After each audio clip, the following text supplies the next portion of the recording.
Every winter my family drove to Fort Myers, Florida to visit relatives and escape the cold. It was a routine that felt stitched into my childhood. I was 12 then, and thought nothing bad could touch us there. Looking back now, I realize how wrong that feeling was. The house always smelled of salt air and old wood, and I remember thinking the place held secrets, like the walls listened and waited quietly for something to return. My cousin Tyler was a year older than me, and during those visits we stuck together. She liked wandering and asking questions she should not. After dinner that first night, our parents stayed in the kitchen drinking wine and laughing softly. Tyler leaned close and whispered about a canal nearby. People claimed a huge alligator lived there. I felt a strange pull toward the idea. Not excitement exactly, but curiosity mixed with something heavier I could not name. We slipped out through the back door while the adults talked. The night air felt thick and damp against my skin. On the way we stopped at a 7-Eleven for snacks, and the cashier paused when he saw us. His eyes lingered too long as he told us to be careful. Outside, the streets were empty and silent. Even the insects seemed muted. With every step closer to the canal, the roadside grew swampy and uneven, like the land itself was changing. Tyler suddenly froze and pointed ahead. At the far end of the street, a man stood perfectly still on the sidewalk. He was not walking or looking around, just standing as if placed there. My chest tightened and I remember feeling watched, as though something unseen had already noticed us. Tyler whispered that there was no other way unless we cut through yards or sewage water, so we kept moving slowly, each step louder than the last. When we were halfway closer, the man turned his whole body at once to face us. There was no hesitation in the movement, no warning. We stopped too, and the street felt sealed off. He lifted his arm and waved in a stiff, exaggerated way, then motioned for us to come closer. I felt a pressure behind my eyes like a command, a thought not my own, and in that moment, I did not understand it then, but something ancient felt awake. We turned and ran without saying a word. Fear hit all at once, and my legs felt heavy like the ground wanted to keep me there. We ran until our lungs burned and stopped near a small yellow house. Sitting in the grass, shaking and listening, Tyler said quietly that strange people lived in this area, and her voice sounded older than it should. Looking back now, I think she felt watched long before I did, and maybe that was the first sign. After a few minutes, we stood and walked back toward the house, trying to act normal. That was when I saw him again at the end of the street, standing under a streetlight this time. His posture was stiff and unnatural, like a figure tied to invisible strings.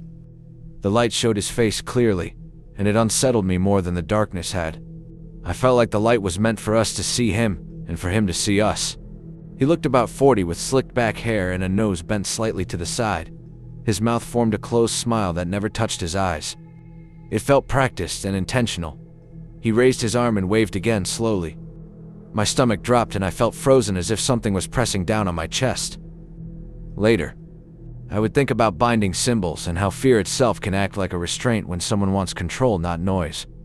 For reasons I still cannot explain, I lifted my hand and waved back.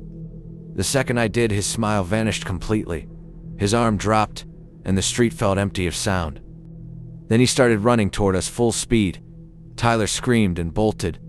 My body followed, but my voice would not come out. I remember thinking this felt like a curse triggered by acknowledgement, like I had answered something that should never be answered. We ran through yards and over fences without stopping until we reached the house. The back door was locked, and knocking felt like another risk. Inside, the adults were angry but distracted, and we lied about going to the store. That night I lay awake feeling watched and trapped in my own skin. Even years later, I sometimes think something followed us back. If you listen to Mr. Riches, you already know why some doors should never be opened.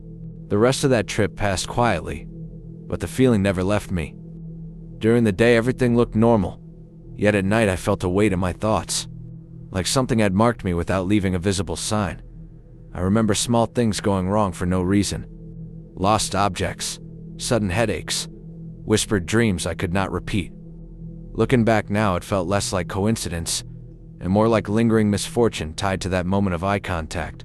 When we finally left Fort Myers, Florida, I watched the streets fade through the car window and felt relief mixed with guilt. Tyler barely spoke during the drive and kept rubbing a bracelet she always wore. Later, she told me she threw it away because it felt wrong after that night, as if it carried something unwanted. I did not question her then, but now I wonder if personal objects can hold attention the way mirrors hold reflections. For months afterward, I avoided thinking about the man, yet his face returned in quiet moments, especially when I was alone. Sometimes I felt the same pressure behind my eyes, like a command waiting to be answered. My parents said Florida air always made kids restless, but that explanation never sat right with me. The fear was too specific and too patient. It felt like something waiting, rather than something chasing, and that difference still unsettles me. I try to protect myself in small childish ways without knowing why. Keeping lights on, avoiding windows, even placing small objects near my bed like barriers. I did not know about wards or symbols then, but instinct pushed me toward them. None of it stopped the dreams entirely. And then I stood under a streetlight, unable to move, while someone smiled without teeth, watching as if ownership had already been decided long before I arrived there. As years passed, the memory dulled but never disappeared. It stayed tucked behind ordinary moments, waiting to resurface. Sometimes fear does not scream or chase. Sometimes it just claims a piece of you and waits quietly. I learned that night that curiosity can act like an invitation, and invitations can become bindings. Even now, I wonder if that man ever moved from that street, or if he is still standing there waiting for someone else to wave back. Years later, when I tried explaining the feeling to myself, I realized it was not just fear, but recognition. Like seeing something you were never meant to notice. Life went on, but certain nights felt heavier than others. Streetlights buzzing would make my stomach tighten, and sometimes I felt a pull to look outside, even when nothing was there. I did not understand it then, but some encounters do not end when you walk away. Tyler and I rarely talked about that night again. When we did, it was brief and uncomfortable. She once mentioned odd luck following her for a while after, friendships breaking suddenly and plans falling apart. Nothing dramatic enough to prove anything, yet too consistent to ignore. She joked about being cursed, but her eyes stayed serious. And I remember thinking how some jokes are just truths said quietly enough to survive. What stays with me most is the stillness of that man, the way he felt anchored to that place, like he belonged to the street more than any house around it. Sometimes I think about binding rituals I later read about, and how control can come from attention alone. Looking back now, the wave felt less like a greeting and more like a test, one I failed without knowing the rules or the cost. After that winter, my parents stopped visiting Fort Myers, Florida as often. Reasons changed, but the distance grew. I never told them why. Part of me was relieved. Even now, when I smell swamp water or warm pavement at night, my chest tightens. Memory does not fade evenly, and some moments stay sharper than others, especially ones where you feel chosen rather than chased, and that thought still makes sleep harder than it should be. I learned something quiet from that experience, that danger does not always announce itself loudly or violently. Sometimes it waits patiently and lets you come close. Acknowledging it can feel harmless in the moment, yet carry consequences that stretch far beyond a single night. Even now, I avoid waving at strangers in the dark, because some gestures are invitations, and some invitations are never fully declined once they are accepted.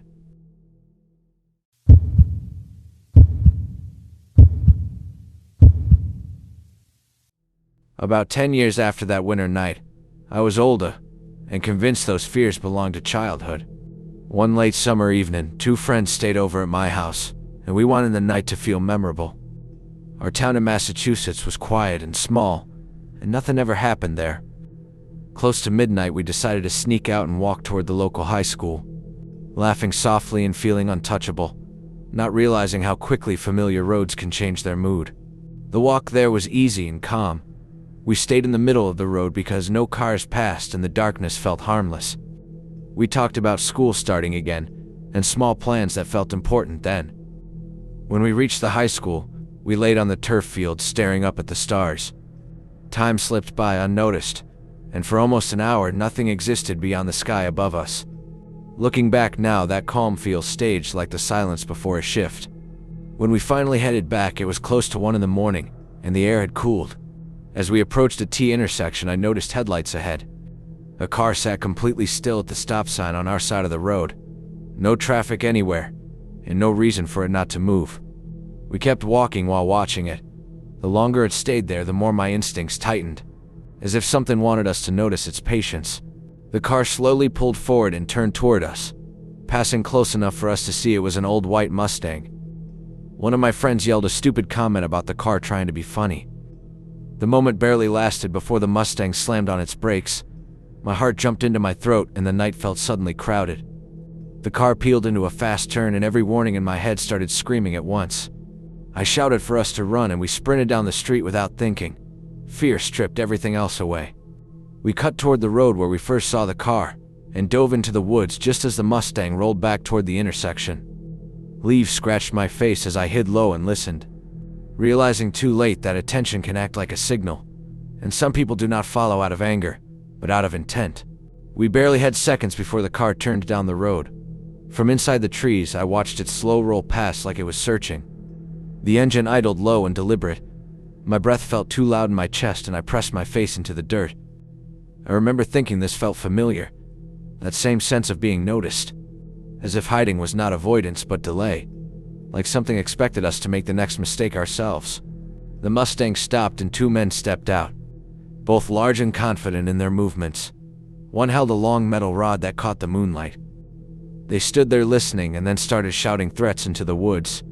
Not angry exactly, but purposeful, as if they believed we belonged to them now.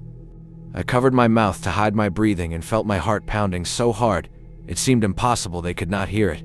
They walked closer to the tree line, and I could feel their attention pass over me again and again. It reminded me of that night in Florida. The same pressure and stillness, the same sense of being weighed rather than chased. One of them muttered that it was not worth it, and mentioned others being out. The words sounded casual yet ritualistic, like a rule being followed rather than a decision being made. After what felt like forever, they turned back to the car. The driver took one last slow look into the woods before leaving. Even after the sound faded, we stayed frozen. Fear does not release you immediately. When we finally stepped out and ran home, none of us spoke. Laughter later felt forced and thin. Deep down, we understood how close that moment had been to something irreversible, like standing at the edge of a locked door. 2 days later, we heard a white Mustang had been stolen and used in a robbery that same night. The news sat heavy in my stomach. Not because of what happened, but because of what did not. Chance felt like the wrong word. It felt more like deferral, as if something decided to let us go this time. And ever since then, I noticed how often danger pauses, watching quietly, waiting for another opening. After that night, the town felt different to me. Streets I walked daily carried a sense of memory, like they remembered what almost happened. My friends tried to brush it off, but I noticed how we all avoided that intersection without talking about it. Sometimes fear does not need words to stay alive. It settles into habits and roots and silences. And looking back now, avoidance felt like an unconscious protection we never agreed on aloud. I started paying closer attention to small details around me. Cars idling too long, footsteps that slowed when I slowed, shadows that seemed to linger. None of it was dramatic enough to explain to anyone else, yet it added up inside me. I remembered reading once that repeated near misses can be a form of warning, not punishment, like something testing how aware you are becoming, and whether you will recognize the pattern before it closes. My friends joked about it weeks later, but their laughter always cut short. None of us truly believed it was random. There was intent in the way those men moved and waited. The rod was not for defense, and the silence was not hesitation. It felt organized and practiced, like they had done it before and would do it again.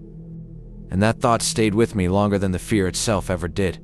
At night, I sometimes dreamed of headlights shining through trees, not chasing me, but stopping just far enough away. In those dreams, I could never move or speak. My body felt bound by attention alone. I did not know then about binding rituals or control through fear, but the sensation was the same, being held in place without touch, waiting for a choice to be made by someone else. Eventually, life moved forward as it always does. School started and routines returned, yet something in me stayed alert, like a switch that never fully turned off. I realized some experiences do not traumatize loudly, they train quietly, teaching you to notice pauses and patience and restraint, because the most dangerous moments are not when something rushes towards you, but when it waits and lets you step closer on your own. Not long after that, I noticed small runs of bad luck stacking together. Nothing dramatic enough to scare anyone else. Missed buses, lost money, friendships cooling without clear reasons. It reminded me of stories about lingering hexes that follow attention. I never said that out loud, but I started carrying small objects in my pockets like anchors, convincing myself routine could act as protection, even when you do not fully understand what you're guarding against. One evening, while cleaning my room, I found leaves still stuck in the soles of my shoes from that night. Dried and brittle, I threw them away but felt uneasy afterward, like discarding evidence instead of dirt. Later I wondered if symbols do not need intention to work, that sometimes proximity is enough. Being in the wrong place at the wrong moment can attach meaning to ordinary things, and that meaning does not always fade when the object is gone. My friends and I slowly stopped talking about it altogether. Silence felt safer than curiosity. Every time the topic came close, the mood shifted, like something was listening for us to say the wrong name. I learned then how shared fear can become a quiet agreement, unspoken, but solid. None of us wanted to look too closely at that night because attention had already proven it could change outcomes. As months passed, I felt watched less often, but more deeply, like the observation moved inward instead of around me. Certain sounds would trigger a physical response before my thoughts caught up. Engines idling, footsteps pausing, even laughter stopping too abruptly. I did not connect it to magic then, but now it feels similar to being bound by memory, restrained by the knowledge that waiting can be more dangerous than pursuit. I never saw that Mustang again, and I never learned who those men were. The absence bothered me more than answers would have, because unanswered encounters leave space for return. Some threats announce themselves clearly and end. Others withdraw quietly and stay unresolved. And unresolved things have a way of resurfacing when you least expect them, often when you believe the danger has already passed and lowered your guard.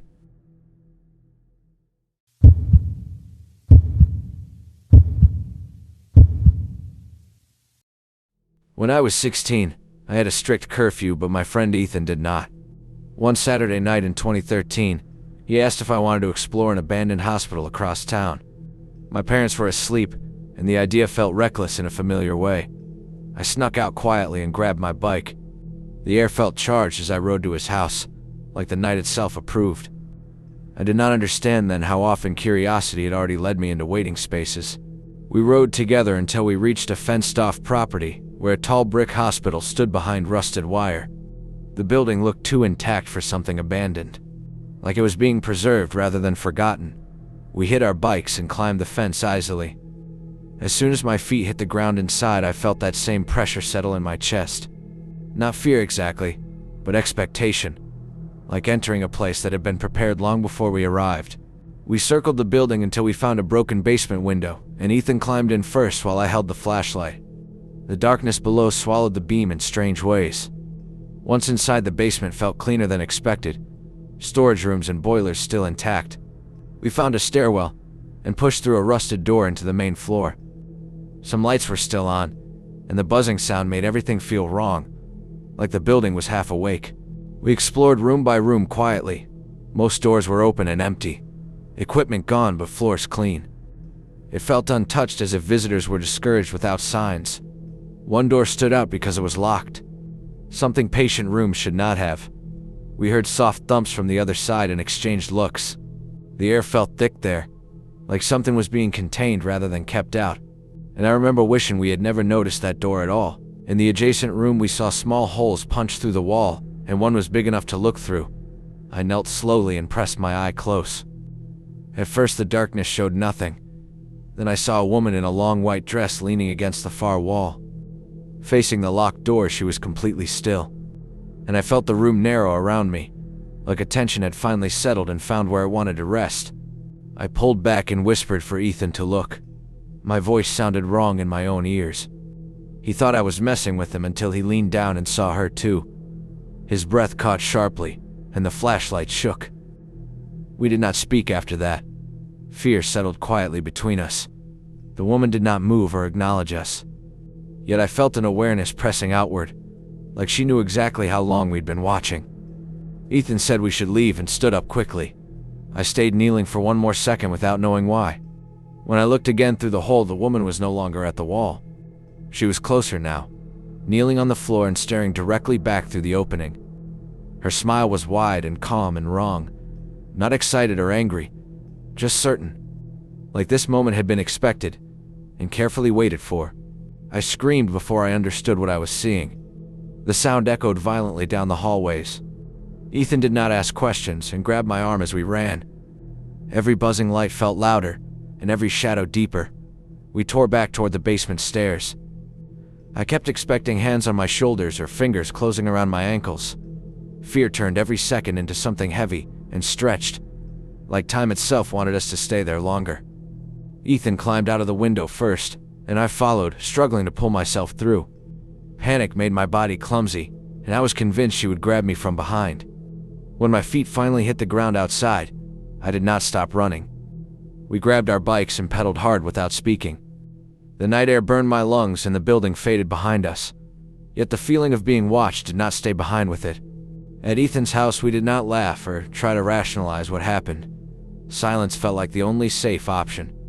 I rode home alone and locked my door quietly, lying in bed with the lights on until morning. I told myself I did not believe in ghosts, and that explanation should have been enough. Yet belief never mattered much. What stayed was the certainty that something alive had been looking back at me. In the days that followed, I tried to convince myself it was just a person hiding there, someone unstable or lost. That explanation felt safer than anything else. Yet the image of her smile returned without warning, calm and patient, like it carried authority. I noticed how certain places in my house felt heavier at night. Corners where light did not reach fully, and I began avoiding mirrors after dark without ever explaining why. I did small things to feel protected, without understanding the instinct behind them. Keeping objects close to my bed, lining them carefully like boundaries. I learned later that people use wards when they feel exposed, but at the time it felt childish and necessary. Sleep came in short pieces, and my dreams were full of waiting rooms and locked doors. Places meant to hold rather than heal. Places that remembered those who noticed them. Ethan and I never returned to that hospital, and barely spoke about it again. When we did, his face tightened, and his words came out clipped and cautious, like naming details would invite them closer. I realized how shared silence can act like protection magic, unspoken agreements forming barriers stronger than belief. We both understood that curiosity had crossed into something else, something that preferred attention and responded when it received it. Over time, the fear dulled, but the awareness stayed sharp. I became sensitive to stillness and pauses, to moments when nothing moved yet everything felt observed. Sometimes I wondered if that woman was alone, or if she was part of something older tied to the building itself. Abandoned places do not forget easily, and some knowledge feels less like discovery and more like inheritance passed quietly to those who look too closely. Even now, years later, I avoid abandoned buildings and lit hallways at night. Not out of panic, but respect. Some spaces are not empty just because people leave them behind.